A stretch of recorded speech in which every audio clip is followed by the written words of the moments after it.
জানি না কেন চিতল মাছের মুইঠা বা চিতল মাছের কলার রেসিপিটার সাথে আমাদের একটা আত্মিক সম্পর্ক রয়েছে।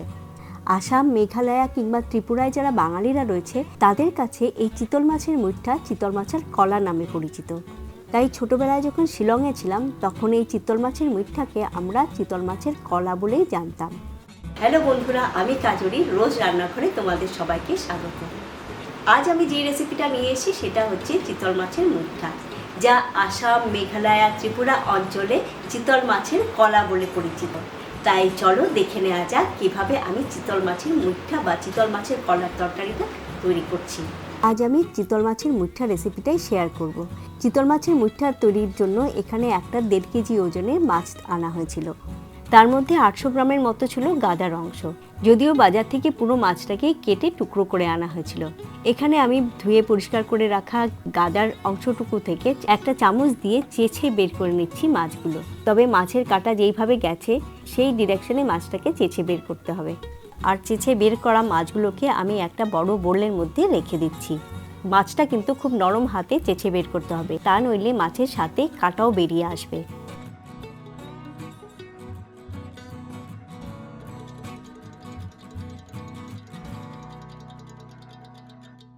মাছটা পুরো চেঁচে বের করার পর যেই চামড়া আর কাঁটা বেঁচে থাকবে সেটা কিন্তু আমি ফেলবো না, সেটা দিয়ে আমি তৈরি করব কাঁটা চচ্চড়ি।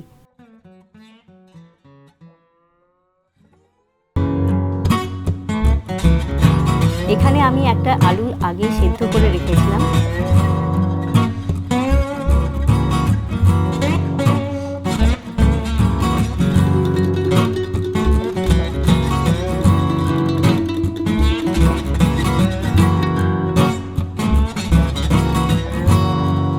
আলুটার খোসা ছাড়িয়ে নিয়ে একটা বোলের মধ্যে আলুটাকে চটকে নেব,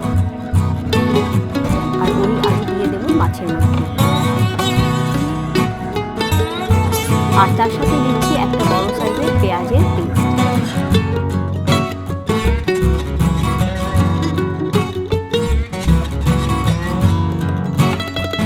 আর তার সাথে দিচ্ছি 1 টেবিল চামচ আদার পেস্ট, 3টে কাঁচা লঙ্কার পেস্ট, ভাজা মশলা 1 চামচ যা আমি আগে তৈরি করে রেখেছিলাম,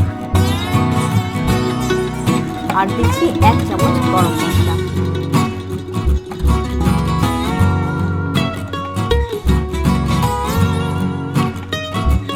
আর দিচ্ছি স্বাদ অনুযায়ী নুন আর 1 টেবিল চামচ সরষের তেল।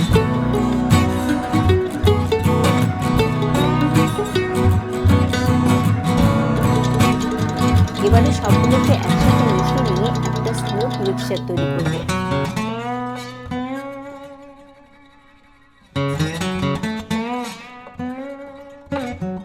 মিশ্রণটা তৈরি হয়ে যাওয়ার পর, আর মিশ্রণটা যেহেতু একটু আঠালো ধরনের, তার জন্য আমি হাতের মধ্যে সর্ষের তেল লাগিয়ে নিয়েছি।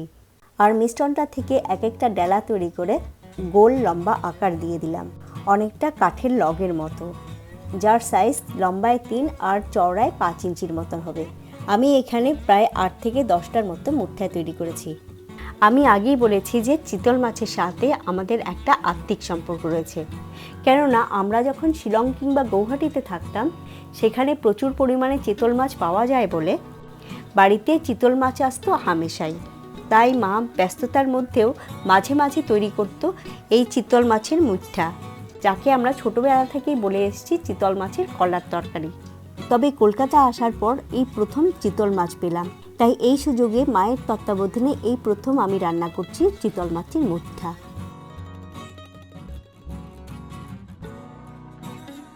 এখানে একটা পাত্রের মধ্যে জল নিয়েছি আর তা উনুনের মধ্যে বসিয়ে রেখেছি।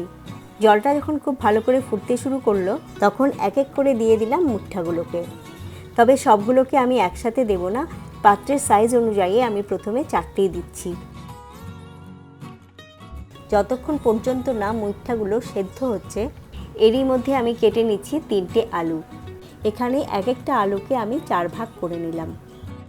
এখানে আমার একটা অনুরোধ, যদি রেসিপিগুলো ভালো লাগে তবে অবশ্যই লাইক, শেয়ার আর সাবস্ক্রাইব করবে, আর পাশে থাকা বেল আইকনটা ক্লিক করে দেবে যাতে পরবর্তী ভিডিওর নোটিফিকেশন তোমাদের কাছে ইজিলি পৌঁছে যায়।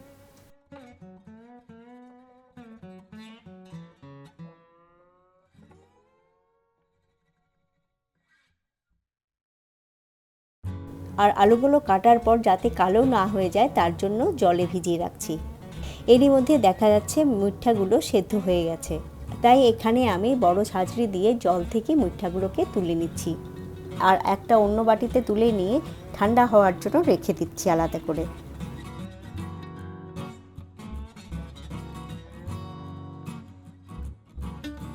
এভাবে আমি ওই জলেই বাকি মুইঠাগুলোও সেদ্ধ করে নেব।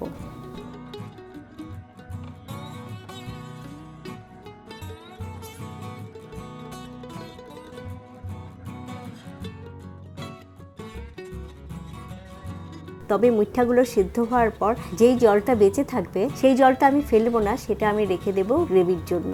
মুইঠাগুলো নর্মাল টেম্পারেচারে আসার পর একটা ছুরি দিয়ে মুইঠাগুলো কেটে নিচ্ছি।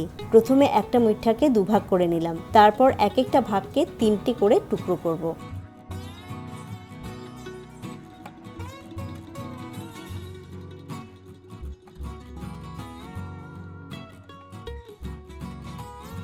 এভাবে সব কয়টা মুইঠাকে দুভাগ করে নিলাম, তারপর 3 ভাগ করে ছোট করে টুকরো করে নিয়েছি। এবারে একটা কড়াতে নিয়ে নিচ্ছি সর্ষের তেল প্রয়োজন মতো।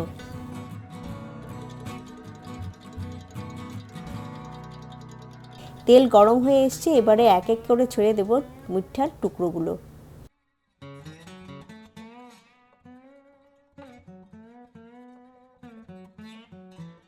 যেহেতু অনেক কটা টুকরো হয়েছে তাই আমি একসাথে ভাজছি না, ব্যাচ বাই ব্যাচ করে ভেজে নেব। এক একটা ব্যাচে আমি 9 থেকে 10টার মতো টুকরো ভেজে নিচ্ছি। টুকরোগুলোকে আমি মাঝারি আঁচে হালকা সোনালি হওয়া অবধি ভেজে নেব। ভাজা হয়ে গেলে পর তেল ঝরিয়ে অন্য পাত্রে তুলে নিচ্ছি।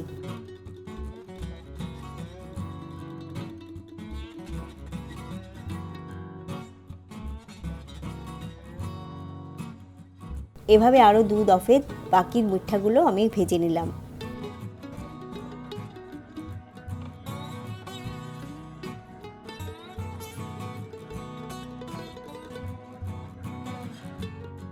মুইঠাগুলো ভাজা হওয়ার পর ওই তেলেই ভেজে নেব আলুর টুকরোগুলো।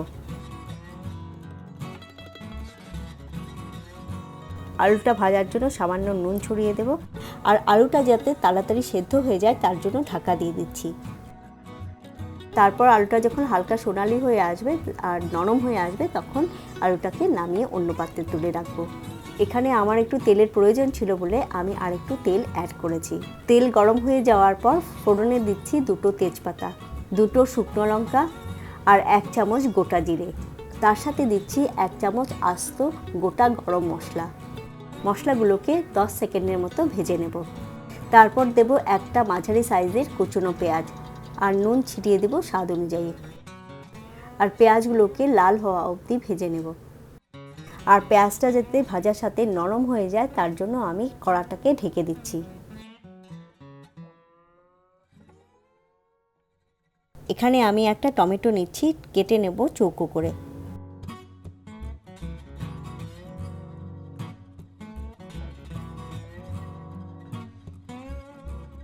পেঁয়াজটা ভাজা হয়ে গেলে ওই টমেটোগুলো এর মধ্যে ছেড়ে দিলাম।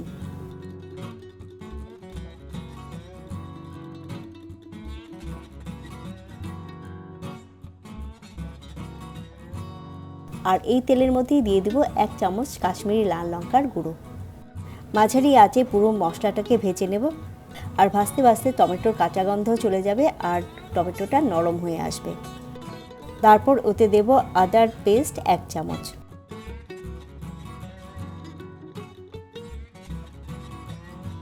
এখানে গ্রেভিতে দেওয়ার জন্য একটা মশলা তৈরি করছি, তার জন্য নিচ্ছি 1 চামচ ধনে গুঁড়ো, 1 চামচ জিরে গুঁড়ো আর 1 চামচ হলুদ গুঁড়ো। জল দিয়ে মিশিয়ে নিয়ে একটা স্লারি তৈরি করে রাখবো।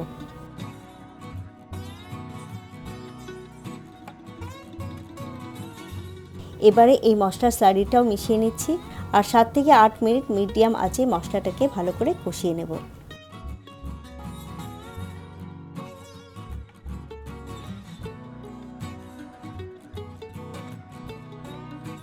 তেল থেকে যখন মশলাগুলো আলাদা হতে শুরু করবে তখন দিয়ে দেব ভাজা আলুগুলো।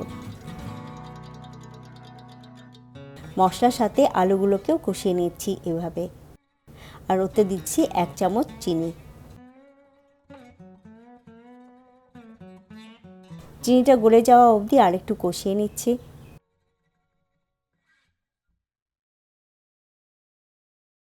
তারপর দিচ্ছি চেরা কাঁচা লঙ্কা 3টে।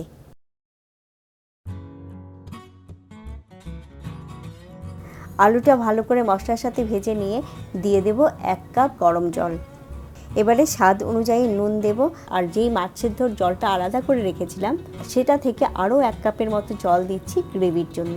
যখন জলটা ফুটতে শুরু করবে তখন দিয়ে দেব এক এক করে ভাজা মুইঠার টুকরোগুলো।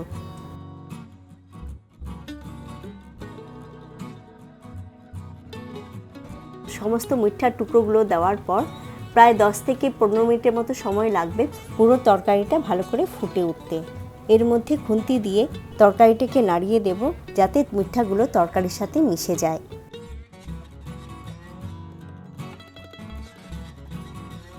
এবারে প্রায় রান্নাটা শেষের পথে, তাই গ্যাসের আঁচটা বন্ধ করার আগে দিয়ে দিচ্ছি 1 চামচ ঘি।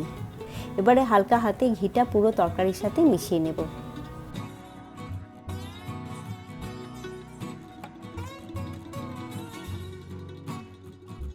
আর হয়ে গেলে গ্যাসের আঁচটা বন্ধ করে তরকারিটা নামিয়ে নেব।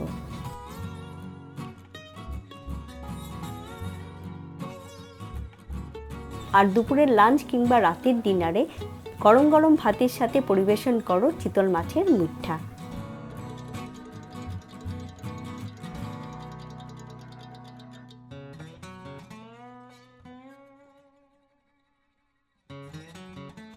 যদি রেসিপিটা ভালো লাগে তাহলে অবশ্যই লাইক, শেয়ার আর সাবস্ক্রাইব করবে, আর ভালো লাগলে অবশ্যই কমেন্ট করবে। আর নতুন রেসিপি নিয়ে আসছি পরবর্তী ভিডিওতে।